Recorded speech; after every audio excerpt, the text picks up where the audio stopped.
బగందర్ వ్యాధి అని అంటారు.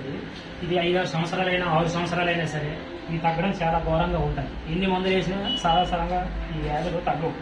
ఇది దోమకాటు వల్ల లేకపోతే ఏదైనా దెబ్బల వల్ల పాతవి ఏదైనా గాయాల వల్ల ఇన్ఫెక్షన్ అయ్యేటప్పుడు మాత్రము చాలా ఇబ్బందికరంగా ఉంటుంది. ఇది నడవడానికి కానీ లేకపోతే లో జ్వరము ఇవన్నీ వస్తాయి. ఎనీ టైం సీలు నెత్తులు కాలుతూనే ఉంటుంది. ఇలాంటి దానికి మనం చేయవలసింది ఏంటంటే ఈ ఆయుర్వేదంలో నెంబర్ 1 మెడిసిన్స్ ఉంటాయి. ఇలాంటి పాత వ్యాధి శరీరం కూడా మొత్తం అలా కుళ్ళిపోయే లక్షణాలు కూడా దీనికి ఎక్కువగా ఉన్నాయి.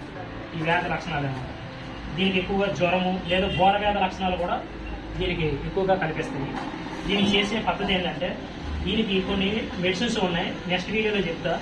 ఈ వీడియోస్ మాత్రం ఏ విధంగా నేను దీన్ని తగ్గించాలనేది మీకు చెప్తాను, చూడండి.